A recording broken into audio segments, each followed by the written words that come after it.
Hello everyone, welcome back to enlightenment. आज हम discuss करने जा रहे हैं source of control of sexuality. लैंगिक नियंत्रण के स्रोत क्या हैं।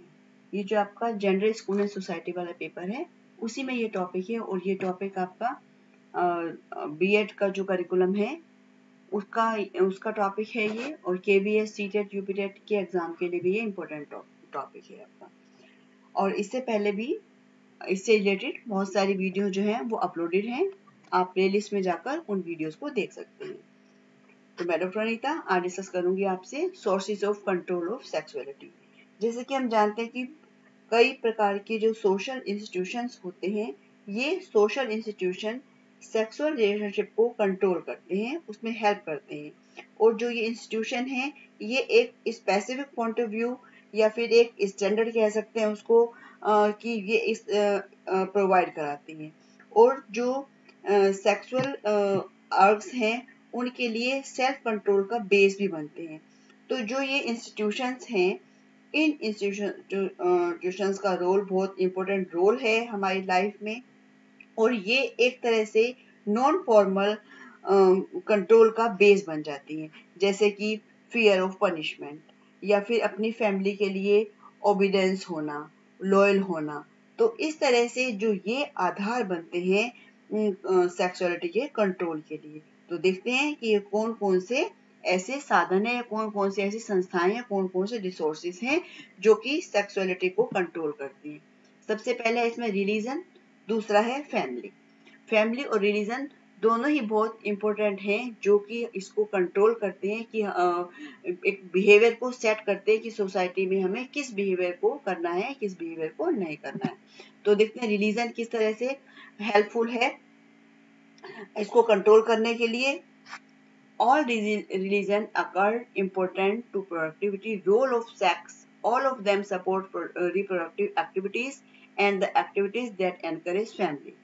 People learn the norms and beliefs as are connected with sexual behavior when they attend religious assemblies and function. जब कोई इंडिविजुअल रिलीजियस असेंबली यानी कि धार्मिक जो विचार होते हैं, धार्मिक संस्थाओं में जाता है या धार्मिक सत्संग में जाता है, सभाओं में जाता है, किसी फंक्शन में जाता है, तो वहां पर इससे जुड़े हुए मानक और मान्यताओं को वहां पर वो सीखता है। कोई भी धर्म हो, चाहे सभी धर्म जो है रिप्रोडक्टिव रोल ऑफ सेक्स को प्रोवाइड कराते हैं, वो बताते हैं, उसके संबंध में जानकारी देते हैं। और कोई भी धर्म है, सभी धर्म फैमिली को प्रोत्साहन देने वाले जो कार्य होते हैं उन कार्यों के नजरिए का समर्थन करते हैं। और इसके बाद है आपका religious prohibited homosexuality, sodomy and sexual relation among children as well as deformed sexual behavior etc. और अब यहाँ पर यह है कि जो हमारी फैमिली है, हमारी जो धर्म है, रिलीजन है, उस धर्म में हमें हमारी सोसाइटी के नॉर्म्स के अकॉर्डिंग, उसके स्टैंडर्ड के अकॉर्डिंग ही हमें मोरल वैल्यूज दी जाती हैं। और यही मोरल वैल्यूज, इससे जुड़े हुए मानक या मान्यताएं जो हैं, ये हम यहाँ पर धर्म से सीखते हैं। और जो धर्म है ये होमोसेक्सुअलिटी और सोडोमी, इन दोनों को विरोध करता है, इनका अपोज करता है। और इसके अलावा जो रिलीजन है वो फैमिली को एक महत्वपूर्ण और हाई सोसाइटी तथा रिलीजियस एक अंग मानता है। ऐसा किसी भी प्रकार का जो सेक्सुअल बिहेवियर है उसको यदि वो फैमिली को किसी तरह का हार्म पहुंचाता है तो वो पूरी तरह से प्रोहिबिटेड है, पूरी तरह से उसका निषेध है। Any type of sexual behavior that harms the family is completely prohibited. Example जैसे कि हैविंग एक्स्ट्रा मैरिटल रिलेशनशिप, किसी से एक्स्ट्रा मैरिटल रिलेशनशिप होना या फिर शादी के बाद इस तरह के रिलेशन बनाना, तो ये सब क्या है, हमारी फैमिली को हानि पहुंचाते हैं। और जो अधिकतर जो धार्मिक उपदेश हैं उनमें इस बात का ध्यान रखा जाता है कि जो सेक्सुअल बिहेवियर्स हैं उनमें मोरल और रिलीजियस वैल्यूज को ध्यान में रखा जाना चाहिए। और कुछ धर्म तो ऐसे हैं कि जो सेलिबेसी को इम्पोर्टेंस देते हैं और सेलिबेसी रहने की बात करते हैं। और कुछ धर्म जो है ब्लड रिलेशन किसी के साथ यदि आपस में रिलेशन मेंटेन होता है तो उसको भी वो गलत मानते हैं। तो इस तरह से जो रिलीजन है वो बहुत इंपॉर्टेंट रोल प्ले करता है सेक्सुअलिटी को कंट्रोल करने में। दूसरा है आपका फैमिली। अब फैमिली का भी एक बहुत इंपॉर्टेंट रोल है controlling sexuality. In most society and communities sexual activities are permitted within the marriage, मतलब शादी के बाद ही सेक्सुअल एक्टिविटीज को परमिशन मिलती है, इसको परमिट किया जाता है। और ऐसा भी कहा जाता है कि जो मैरिज है उसका एक मेन जो रोल है वो इन व्यवहारों को कंट्रोल करना है और उसको डिसाइड करना है। और ये जो हमारी सोसाइटी है इसके वैल्यूज और रिलीजन है उसके जो बिलीव्स होते हैं उन पर बेस्ड होता है। तो यहाँ पर जो इंडियन सोसाइटी है इसे एक टैबू भी माना जाता है जो कि कौमार्य पर जोर देता है, और जबकि जो हमारा वेस्टर्न सोसाइटी है उसमें प्रचलन है तो इसे सकारात्मक रूप से लेते हैं तथा इसे विवाह की सफलता की संभावना के रूप में देखते हैं। When the family bonds are studied, जब फैमिली बॉन्ड का बहुत स्ट्रॉन्ग होता है और जो मेंबर्स होते हैं वो एक दूसरे के प्रति अपनी रिस्पॉन्सिबिलिटी को शो करते हैं और sexual relation become more controlled. In such a situation, more orthodoxy and control are exercised over sexual norms. Besides, the society also tries to control the choice of life partner and sexual relation. जो हमारी society है, हमारा समाज है, हालांकि जो ये है मतलब अपने लाइफ पार्टनर को चुनने की थोड़ी सी आजादी भी देता है, लेकिन जो फैमिली है, एक व्यक्ति जब परिवार के दूसरे व्यक्ति के प्रति जिम्मेदारी रखता है तभी वो इसको जो व्यवहार है ये सेक्सुअल बिहेवियर है इनको कंट्रोल कर पाता है।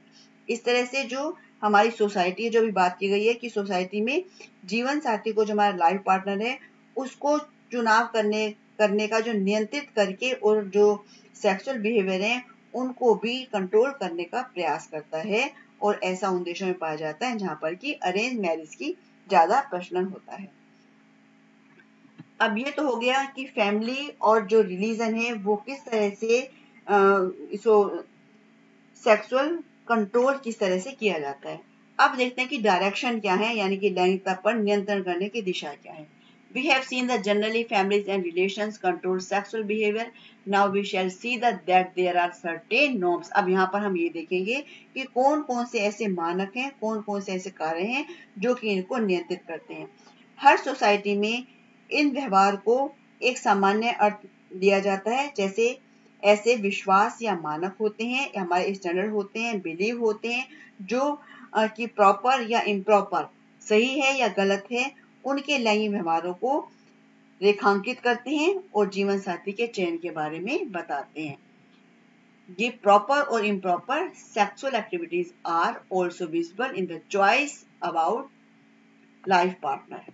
Mostly they are consider in 3 norms. ये 3 नॉर्म्स में कंसिडर होता है। कोड ऑफ सेक्सुअल बिहेवियर और सोशल बिहेवियर। सोशल कोड मतलब एक है आपका सोशल कोड, यानी कि जो हमारी सोसाइटी है उस सोसाइटी के जो नॉर्म्स होते हैं, रूल्स रेगुलेशन होते हैं, उसके अकॉर्डिंग काम करना होता है। पर्सनल कोड कुछ अब इंडिविजुअल का अपना पर्सनल भी होता है, और पीयर कोड्स या कोड्स हो गया, ये कोड्स है, ये पीयर कोड्स कि जो हमारे साथी होते हैं वो साथी भी बहुत हद तक हमारी इसमें हेल्प करते हैं। किसी भी समाज में ये तीनों कोड जो है उपस्थित होते हैं। अब है आपका डेवलपमेंट ऑफ सेक्सुअलिटी। बच्चों के जीवन में लैंगिकता का विकास, यानी लैंगिकता की अभिव्यक्ति उनमें कब आती है, कब डेवलपमेंट होता है सेक्सुअलिटी का। Expression of sexuality at individual level. Expression of sexuality is depend on the process of socialization and the influence of other stop during childhood. Former gender identity is created by the perspective of being a man. अब जो आमतौर पर जो इसकी sexuality की बात है, इसकी जो अभिव्यक्ति है वो एक व्यक्ति के जो सामाजिकरण की प्रक्रिया है, सोशलाइजेशन का जो प्रोसेस है वो तथा दूसरे से संबंध व्यक्ति के प्रभाव पर नियंत्रित करता है। मतलब जो हमारी सोसाइटी है उस सोसाइटी में जो सोशलाइजेशन का प्रोसेस होता है वो एक व्यक्ति से दूसरे व्यक्ति के प्रभाव पर निर्भर करता है। अब जब हम चाइल्डहुड की यहाँ बात करते हैं तो चाइल्डहुड के दौरान ही जेंडर फॉर्मेशन स्टार्ट हो जाता है, जेंडर फॉर्मेशन का पर्सपेक्टिव बन जाता है। A woman is formed with the birth of an infant. It is labeled as boy. जब बच्चे का जन्म होता है तभी उस पर लेबल लग जाता है कि बॉय है या ये गर्ल है, और उनको उसी के अकॉर्डिंग ही व्यवहार करने के लिए व्यवहार सिखाया जाता है। तो ये इन्फेंसी पीरियड में ही बच्चे को इस तरह के व्यवहार हम सिखाना लग जाते हैं। जैसे जैसे बच्चा बड़ा होता है तो वो देखता है उसके अंदर जेंडर स्टीरियोटाइपिंग या जो हमारी सोशल या कल्चर है उसके अकॉर्डिंग ही बॉयज और गर्ल्स अलग अलग तरह से बिहेवियर करना शुरू कर देते हैं। तो जो एक बच्चा है वो सही प्रकार से जो अप्रोप्रिएटली बिहेव करना सीख जाता है। यहाँ पर बच्चा ऑब्जर्वेशन भी करता है, वो ये भी देखता है कि जो मेल और फीमेल दोनों का जो है आपस में मैरिज होती है, उसके बाद बच्चे होते हैं, उससे वो समझ जाता है कि जो अपोजिट सेक्स है उसके उस तरह के लोग इस प्रकार जो अपोजिट सेक्स के जो लोग हैं इस प्रकार के बिहेवियर या उनके जो इमोशंस के लिए अप्रोप्रिएट होते हैं। इस तरह से जो इन्फेंसी पीरियड है ये बाल्यावस्था वाला पीरियड है। इसमें वह समय होता है जब बाद में होने वाले जो सेक्सुअल डेवलपमेंट है उसकी नींव पड़ती है। इसके बाद है आपका एडोलेसेंस पीरियड हमारा आ जाता है। एडोलेसेंस पीरियड जो है इस समय बच्चा डे ड्रीमिंग करता है और इस समय बच्चे के अंदर बहुत सारे चेंजेस होते हैं, इंटरनल चेंजेस होते हैं, फिजिकल चेंजेस होते हैं। तो ये सारे जो चेंजेस होते हैं इन सभी का उसके ऊपर प्रभाव पड़ता है और उसकी जो अंडरस्टैंडिंग है वो डेवलप हो जाती है सेक्सुअल बिहेवियर को लेकर, उसकी नॉलेज भी इंक्रीज होती है और वो लुकिंग अट्रैक्टिव, वो अपने आप को अच्छा सुंदर दिखना पसंद करता है, वो सुंदर दिखना चाहता है कि दूसरे उसकी प्रशंसा करें और इसी तरह ही उसकी जो growing is a sex appeal, उसकी अपील बढ़ जाती है। When a person is start to think of the attraction of opposite sex, physical attraction and being popular become important norms. It is necessary to sexual education in the life of each individual to great extent and gender identity। तो जो किशोरावस्था है, जो adolescence period है, इस समय जो उसकी ये अवस्था है चरम सीमा की अवस्था भी इसको कहा जाता है। इस समय जो सेक्सुअल आइडेंटिफिकेशन है वो डेवलप होने लगता है और उसका जो सेक्सुअल बिहेवियर पर गहरा प्रभाव पड़ता है। यहाँ पर वो स्वयं उसके अंदर जो है फिजिकल चेंज आते हैं, उन चेंजेस की उसको जानकारी मिलती है और दूसरों को वो सुंदर दिखने का प्रयास करता है और इसी तरह से ही उसके मन में जो है सेक्स अपील है वो, और एक व्यक्ति जो कि अपोजिट सेक्स के लिए उसके मन में आकर्षण भी बढ़ जाता है। तो काफी हद तक जो जेंडर आइडेंटिफिकेशन है वो जेंडर आइडेंटिफिकेशन को प्रभावित भी करती है, इफेक्ट भी डालती है और ये मेल और फीमेल की जो रोल हैं उन रोल को भी ये बल प्रदान करती है, जिसमें कि मेल जो है इस तरह की जो सेक्सुअल एक्टिविटीज हैं वो स्टार्ट करते हैं और जो वुमेन उसका रिस्पॉन्ड करती है। इस तरह से एक प्रकार का जो व्यवहार की सीमा रेखाएं बन जाती हैं।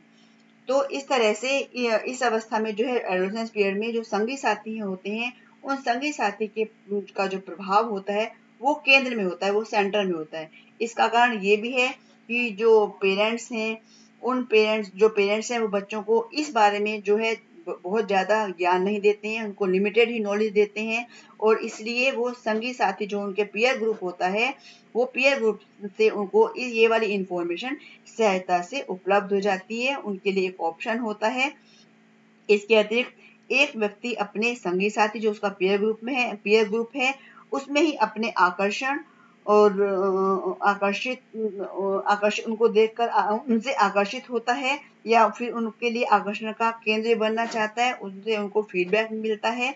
इस तरह से जो एडोलेसेंस है वो एक ऐसा समय है जिसमें वो जो पेरेंट्स का प्रभाव है वो ज्यादा प्रभाव नहीं होता है, पीयर ग्रुप का ज्यादा प्रभाव होता है।